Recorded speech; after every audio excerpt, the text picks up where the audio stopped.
আমি আজকে যেখানে দাঁড়িয়ে আছি আমার ঠিক পেছনে আহ, রাজা রামমোহন রায়ের সমাধি। আমি এখন ব্রিস্টল শহরে আছি। তো আজকে এটা কোইন্সিডেন্স হতে পারে। আজকে 27শে সেপ্টেম্বর এবং 1833 খ্রিস্টাব্দের 27শে সেপ্টেম্বর রাজা রামমোহন রায় ওনার যখন ব্রিটেন ভিজিটের সময় তিনি ব্রিস্টলে শেষ নিঃশ্বাস ত্যাগ করেন এবং আজকে তার মৃত্যুবার্ষিকী। তো I am feeling extremely blessed about the fact যে আমি তার মৃত্যুবার্ষিকীতে তাকে শ্রদ্ধার্ঘ্য দেওয়ার একটা সুযোগ পেলাম। অ্যাকচুয়ালি তিনি যখন ব্রিটেন ভিজিটে আসেন তখন তিনি মেনেঞ্জাইটিস রোগে আক্রান্ত হন এবং তিনি তার মৃত্যু হয়। তো আমাদের হিন্দু ধর্ম মতে বা শাস্ত্র মতে তো তাঁর দাহ হওয়ার কথা ছিল, কিন্তু ইংল্যান্ডে তো দাহটা অ্যালাউড নয়, দাহ করা অ্যালাউড নয়। তাই জন্য কি করা হবে ভেবে তিনি যে বাড়িটায় ছিলেন সেই বাড়িটার পেছনের দিকে বাগানেই তাকে ওখানেই রাখা হয়। তার বেশ অনেক বছর পরে তার বিশেষ বন্ধু শ্রী দ্বারকানাথ ঠাকুর তিনি যেটা করেন সেটা হচ্ছে আহ, তার দেহাবশেষ ওখান থেকে নিয়ে এখানে তিনি প্রতিষ্ঠা করেন এবং আমরা যে সিমেট্রিটায় দাঁড়িয়ে আছি এটা একটা ব্রিস্টলের বিখ্যাত সিমেট্রি। তো এখানে রাখা হয় তাকে। তো এই যে স্ট্রাকচারটা তোমরা দেখতে পাচ্ছ এটা prince Dwarkanath Tagore prince William প্রিন্সেপকে দিয়ে বানিয়েছিলেন বা এই ডিজাইনটা করেছিলেন। এই ডিজাইনটার নাম হচ্ছে বা স্টাইলটার নাম হচ্ছে ছত্রি স্টাইল। ছাতার মতন তোমরা দেখতে পাচ্ছ অনেকগুলো পিলার আছে, খুব সুন্দর, প্রত্যেকটা পিলার ভীষণ সুন্দর করে ডেকোরেট করা এবং তার মাথায় এরকম একটা ছাতা ধরা আছে। তো ভেতরে লেখা আছে, বাইরেও লেখা আছে। তো এটা it's a kind of feeling যে প্রিন্স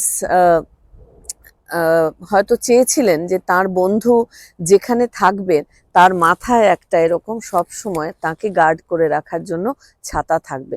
তাই আমার আজকে ভাবতে ভীষণ ভালো লাগছে যে তার মৃত্যুবার্ষিকীতে রাজা রামমোহন রায়ের মতন একজন আধুনিক পুরুষ বলা যায় এবং বেঙ্গল রেনেসার ক্ষেত্রে তার একটা বিরাট বড় অবদান ছিল।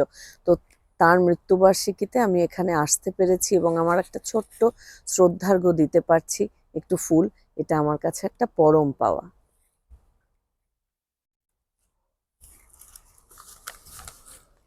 এই যে আমরা ওই দিন ওখানে যেতে পেরেছিলাম, এই সম্পূর্ণ কৃতিত্বটা অ্যাকচুয়ালি শুকুর। কারণ শুকু এই ড্রাইভিং এর সময় রুট বের করে এবং ওই প্রথম আমাকে বলেছিল যে আমরা ব্রিস্টলের ওপর দিয়ে চলো যাই এবং আজকের দিনে এই জায়গাটা দেখে নেওয়াটা আমাদের উচিত বা ভালো লাগবে আমাদের। সত্যি এটা একটা বিশাল বড় ব্যাপার ছিল আমার কাছে যে ওই দিন ওই সময় আমরা গিয়ে যেতে পেরেছিলাম। এখন যে সমাধিটা দেখছো, অবভিয়াসলি এটা বুঝতেই পারছো এটা হচ্ছে রামমোহন রায়ের সমাধি। এবং আমি এটা পড়তে গিয়ে দেখছিলাম যে এই সমাধি ক্ষেত্রে যখন কেউ ঢুকবে তখন এই সমাধি ক্ষেত্রটা রাজা রামমোহন রায়ের যে সমাধিটা সেটা মিস করার কোনো চান্সই নেই। তার কারণ এখানে আরো অনেক সমাধি আছে। আমার এমনি সিমেট্রিতে আসতে ইন জেনারেল ভালো লাগে, ভীষণ শান্তিপূর্ণ, পিসফুল এবং ভীষণ শান্ত একটা পরিবেশ আমি দেখেছি সবসময় সিমেট্রিতে থাকে। কিন্তু এই জায়গাতে আমি দেখছিলামও যে বাকিগুলোও সুন্দর, ভালো, নানান very thoughtful I will say, কারণ প্রত্যেকেই নিশ্চয়ই তার যাদের আত্মীয়দের স্মৃতিতে এগুলো বানিয়েছেন তার পেছনে নিশ্চয়ই কোনো না কোনো তাদের ভাবনা ছিল। তো সেইগুলো সবগুলোকে আমি যথ সম্মান দিয়েই বলছি। অ্যাকচুয়ালি রাজা রামমোহন রায়ের সমাধিটা ভীষণভাবে চোখে পড়ে, কারণ এটার আর্কিটেকচারাল স্টাইলটা তো একদম ডিফারেন্ট। সুতরাং এটা কিন্তু সবার থেকে, মানে সবার স্মৃতিসৌধ থেকে একদমই আলাদা। আমি কোনো আলাদাভাবে বলছি না, কারণ আমার দেশের বলে এবং এটার প্রতি তো স্বাভাবিকভাবেই আমার একটা আলাদা সেন্টিমেন্ট আছেই। দাদা, নমস্কার। আচ্ছা, আমরা এটা আমার এখানে আসার পরে it is a blessing also যে আজকে আমার দাদার সঙ্গে দেখা হয়েছে। দাদার নাম জিয়াউর রহমান এবং দাদার কোথায় বাড়িটারি সেটা তোমাদের সবাইকে দাদাই বলবেন। দাদা বলুন। আমার জন্ম ঢাকায়, আচ্ছা পূর্ববঙ্গে। আমি এখন ব্রিস্টল থাকি, ফিশপন্ড। এখান থেকে 20 মিনিটের পথ। আচ্ছা তো আমি আজ সকালে এসেছি গাড়ি করেই, কারণ আজকে রাজা রামমোহন রায়ের মৃত্যুবার্ষিকী। ঠিক তো গতকাল থেকে চিন্তা করছি যে একবার এসে দর্শনটা করে যাই, প্রণামটা জানিয়ে দিই। ঠিক তো আমি সকালে এসেছি 10টার দিকে, এসে ঘোরাঘুরি করলাম, তারপরে ছবি কিনলাম। এখানে একটা ওদের ইয়ে আছে, আচ্ছা এটা একটা কমিটি আছে, রাজা কমিটি রহমান ও কমিটি আছে। আচ্ছা আর রোববারে ওরা একটা বিরাট ফাংশন করছে, রাজা রামমোহন রায়কে রামমোহন নিয়ে রায়। ওরা মানে high commission, Indian high commissioner আসবেন, আসবেন লর্ড মেয়র অফ ব্রিস্টল উনিও আসবেন, যা যতটুকু জানি। তারপর ছোট্ট একটা অনুষ্ঠানও হবে। তো আপনি ওই যে, নিশ্চয়ই আসবেন হ্যাঁ, আমি 2 বছর আগে ওই যে ব্রহ্মসঙ্গীত করেছি। আমি নিজেও গান টান করি কিছু বাহ মাঝে মধ্যে। বাহ আমাদের একটা কমিটি আছে বাহ বাঙালিদের, যারা রাজা রামমোহনের খুব প্রশংসা করি আমরা এবং শ্রদ্ধা করি, মেনে চলি। উনার অনেক দর্শন আমরা মেনে মেনে চলি। চলেন হ্যাঁ তো এটা আমাদের যে একটা বিরাট প্রাপ্তি, একটা পাওয়া। ঠিক আর এটাও ভাগ্যের কথা যে আমরা ব্রিস্টলের মতো জায়গায় উনার সমাধিটা আছে। পেয়েছি ঠিক আপনি ঠিকই বলেছেন যে একটু আগে যে দ্বারকানাথ ঠাকুর এটা বানিয়েছেন। হ্যাঁ আম, এবং এটা চিরকাল আমরা এই কমিটিতে যারা আছি, এটা রক্ষণাবেক্ষণ এবং এটা মেনটেনেন্সটা আমরা করে যাচ্ছি। খুব ভালো এটা হুম, আমাদের ভারতীয় হিসেবে এবং হুম, ভারতীয়দের জন্য হুম, হুম, এটা একটা পরম পাওয়া যে আপনারা এত কাছে থেকে এরকম এটার একটা এত ভালো রক্ষণাবেক্ষণ করার কথা ভেবেছেন রাজা রহমান তো শুধু উনি যখন জন্মেছিলেন বা মৃত্যু হয়েছিল, তখন তো পুরো ভারতই হ্যাঁ হ্যাঁ ছিল। অবশ্যই তখন উনি he represents everybody. Everybody So absolutely he represent not only Hindus, he also represent Muslims. Yes of He course also represent any other smaller groups হ্যাঁ যেগুলো আছে। মানে আর ওনার যে দর্শনটা ছিল, হ্যাঁ ওটা আমরা আমরা পড়েছি, আমরা দেখেছি। উনি ইউনিটেরিয়ান চার্চে উনি বক্তৃতা দিয়েছেন। ঠিক ওখানে উনি বলেছেন সাম্যবাদের কথা, ঠিক ঠিক মানে হিউম্যানিটির কথা। ঠিক তো এগুলো এগুলো মানে আমাদের আমাদের জানা দরকার, শেখা অবশ্যই দরকার। এবং অবশ্যই প্রজন্মে আমাদের যে ছেলেমেয়েরা বা পরবর্তী প্রজন্মকে পরবর্তী জানানো প্রজন্মে প্রয়োজন এটা হ্যাঁ খুবই খুবই দরকার আমি দরকার মনে করি হ্যাঁ আর হ্যাঁ কি। আর এই কথাটা আপনি একদম ঠিক বলেছেন দাদা যে তখন শুধু অবিভক্ত বাংলা নয় অ্যাকচুয়ালি বেঙ্গল রেনেসাঁ তো সারা ভারতের রেনেসাঁর পথ দেখিয়েছিল এটাই তো এটাই। উনি স্বাভাবিকভাবেই বেঙ্গল রেনেসাঁর একজন গুরুত্বপূর্ণ মানুষ মানেই তিনি he represented the whole of India also আসলে। খুব ভালো লাগলো দাদা আর আপনার শুধু সঙ্গে তাই নয়, ওনার দ্বারা ইনফ্লুয়েন্স হয়েছেন অনেক বড় বড় লোক, ঠিক যেমন রবীন্দ্রনাথ, কবিগুরু রবীন্দ্রনাথ। অবশ্যই তো ওনার বাবা, হ্যাঁ, ওই যে সবাই মানে প্রভাবিত হয়েছে। আমরা পুরো বাঙালি সমাজ উনি যেটা করে গেছেন, ঠিক যে দেখিয়ে গেছেন, এবং যে দর্শন উনি ওনার লিখায়, ওনার কাজে, এটা আমাদের বিরাট প্রাপ্ত। একদম খুব ভালো থ্যাংক লাগলো ইউ। ভালো থাকবেন নমস্কার। ভীষণ ভালো লাগলো আপনার থ্যাংক ইউ সঙ্গে ভেরি দেখা মাচ। হয়ে thank thank you. You thank you.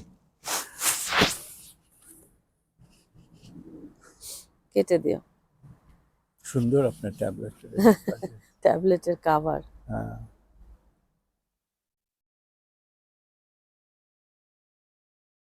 এখন ব্রিস্টল থেকে যে জায়গাটায় এসছি সেই জায়গাটার নাম হচ্ছে সাইরেন সিস্টার সাইরেন সিস্টারে একটা অ্যাম্পি থিয়েটার আছে এই অ্যাম্পি থিয়েটারটা স্বাভাবিকভাবেই রোমান টাউনের একটা গুরুত্বপূর্ণ পার্ট ছিল এবং অ্যাম্পি থিয়েটার যেরকম হয় আর কি তোমরা জানো সেটা হচ্ছে সাধারণত venue for entertainment and sport এর জন্য কাজে ব্যবহার করা হতো এমনকি গ্ল্যাডিয়েটর ফাইট যেগুলো হতো সেটাও কিন্তু এই অ্যাম্পি থিয়েটারে হতো বলে জানা যায় স্টোন এবং কাঠ দিয়ে তৈরি এবং সেখানে এই যে অ্যাম্পি থিয়েটারে 8,000 জন লোক কিন্তু এখানে বসতে পারতো এক সময় তো এটা স্বাভাবিকভাবেই একটা গুরুত্বপূর্ণ জায়গা কিন্তু এটার যে খুব একটা কাভারেজ আছে তা নয় তো আমরা তো তোমরা জানো যে একটু সে ভারতবর্ষেই হোক বাংলাদেশেই হোক বা যে কোনো জায়গায় হোক আমরা যেখানেই যাই একটু খুঁটিয়ে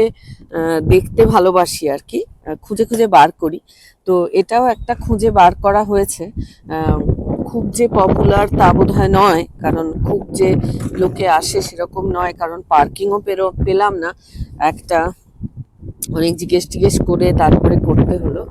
এই যে তোমরা একটুখানি দেখতে পাচ্ছ, এই যে বোঝাই যাচ্ছে এটা একটা সিটিং অ্যারেঞ্জমেন্ট মতন ছিল, যেভাবে লোকে বসে আর কি। এটা মাঝখানে এরকম একটা দেখতে পাচ্ছি। এখানে অ্যাকচুয়ালি বলা আছে যে এই পুরো জায়গাটার মধ্যে কোথায় কোন জিনিসটা আমরা দেখতে পাবো। এই যে আর একটাও দেখা যাচ্ছে। তো অ্যাম্পি থিয়েটার গুলো যেরকম হয় আর কি, সাধারণত সার্কেল মতন হয়, সিটিং অ্যারেঞ্জমেন্ট থাকে, আশপাশটা এরকম ভীষণ সুন্দর। এই যে আর বৃষ্টি আসবো আসবো করছে, তো জায়গাটার আর একটু সৌন্দর্যও বেড়ে যাবে। তো দেখা যাক আরো ভেতরে কি আছে, একটু খুঁজে দেখি। এই যে উঁচু ঢিপিগুলো তোমরা দেখতে পাচ্ছ, মাঝখানে একটা নিচু জায়গা দেখতে পাচ্ছ। তো একজন ইতিহাসের স্টুডেন্ট হিসেবে আমি ধরে নিতে পারি, এবং এটাই বলা আছে এই যে উঁচু ঢিপিগুলো, এগুলোই বেসিক্যালি অ্যাম্পি থিয়েটার ছিল। এই যে মাঝখানে নিচু জায়গা, তো আমি বুঝতে পারছি যে উঁচু জায়গাগুলো হয়তো গ্যালারি ছিল যেখানে মানুষ বসে দেখতো, আর নিচে নিশ্চয়ই স্পোর্ট বা অন্য এন্টারটেনমেন্ট অ্যাক্টিভিটিস হতো, ইনক্লুডিং গ্ল্যাডিয়েটারের লড়াই। তো একটু হেঁটে উঠতে হলো আমাদের উঁচুতে, কিছুই নয়, বাট এই যে এই পথ দিয়ে আমরা উঠে এসছি। তো ভালো লাগছে কম পরিচিত বা স্বল্প পরিচিত একটা জায়গায় এসে, এবং এটার একটা রোমান হিস্ট্রি আছে, অ্যাম্পি থিয়েটারের হিস্ট্রি, সব মিলিয়ে আমার দিব্যি লাগলো।